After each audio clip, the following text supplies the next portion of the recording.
এদিন ছিল অঘ্রাণ মাসের ২৯ তারিখ, এ মাসের শেষ বিয়ে।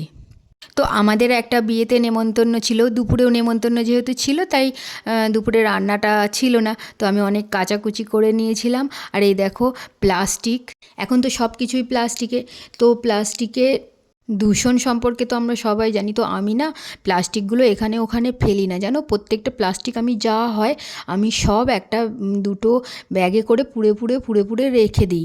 তারপর সেগুলো অনেক দিন হয়ে গেলে, মানে ২-৩ মাস বা তার বেশি হয়ে গেলে আমি কি করি, ডেলিভারির যে ক্যারিগুলো থাকে অনেক বড় বড় বা অনেক কোনো বড় বেশ শক্ত মজবুত ক্যারিতে সব মানে তোমার প্লাস্টিকগুলোকে পুড়ি।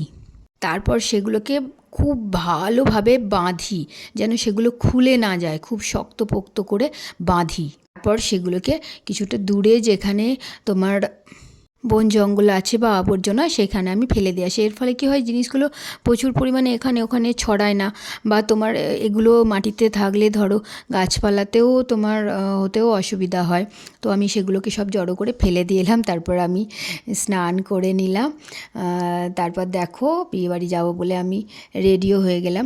তো বিয়েবাড়িটা আমার যেতে একটু দেরি হয়েছিল, কারণ আমার বড় মেয়ের পড়া ছিল, ও বাড়ি এলো ১:৩০টার সময়। তারপর আমি বিয়েবাড়ি গিয়েছিলাম। আর ছোটো মেয়ে ওর ঠাম্মুর সাথে আগেই চলে গিয়েছিল, তো ওকেই নিতকনে করেছিল। ও আবার ওর বাবার সাথে আবার বাড়ি গিয়েছিল, তোমরা যে ছবিটা দেখলে। তারপর দেখো কনেকে, দেখো কনের সাথে একটি ছবিও তুলে নিলাম। তারপর এখানে দেখো এরা সব আমার ননদ আছে, সরি ননদ না, হ্যাঁ ননদও আছে, যা আছে। তো তারপর আমরা খাওয়া দাওয়া করে চলে গেলাম, যত তাড়াতাড়ি সম্ভব বাড়ি চলে গেলাম, কারণ বিকেলে আবার মেয়ের পড়া ছিল।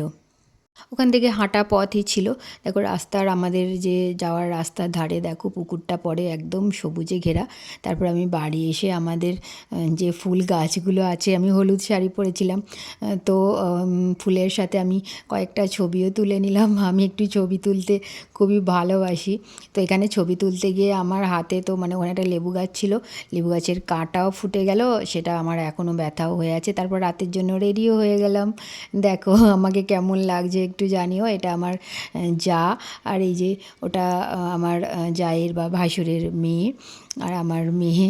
তো ওদের সাথে একটুখানি ভিডিও করে নিলাম। আমার যা বললো আরও দুটো ছবি তোলো, খুব ভালো লাগছে বেশ, তো সেটাও তুলে নিলাম। দেখো কথা বলতে বলতে বড়ও এসে হাজির হয়ে গেছে। তো আমাদের কি হলো, মেয়ের সাথে মানে কনের সাথে ছবিটাই তোলা হয়ে উঠলো না, জানো, কারণ বর চলে এসেছে, আমরা নিজেরা ছবি তুলতে একটু খেতে যা ব্যস্ত ছিলাম, আর কনের সাথে ছবি তোলা হয়ে ওঠেনি। তারপর খাওয়া দাওয়া করে বাড়ি ফিরে এসেছি আমি। তারপরে এসেও আবার দুটো ছবি তুলে নিলাম। আমার বর তো রেগে গেছে প্রচণ্ড, অনেকটা রাত হয়ে গেছে যেহেতু। ঠিক আছে, টাটা, বাই বাই।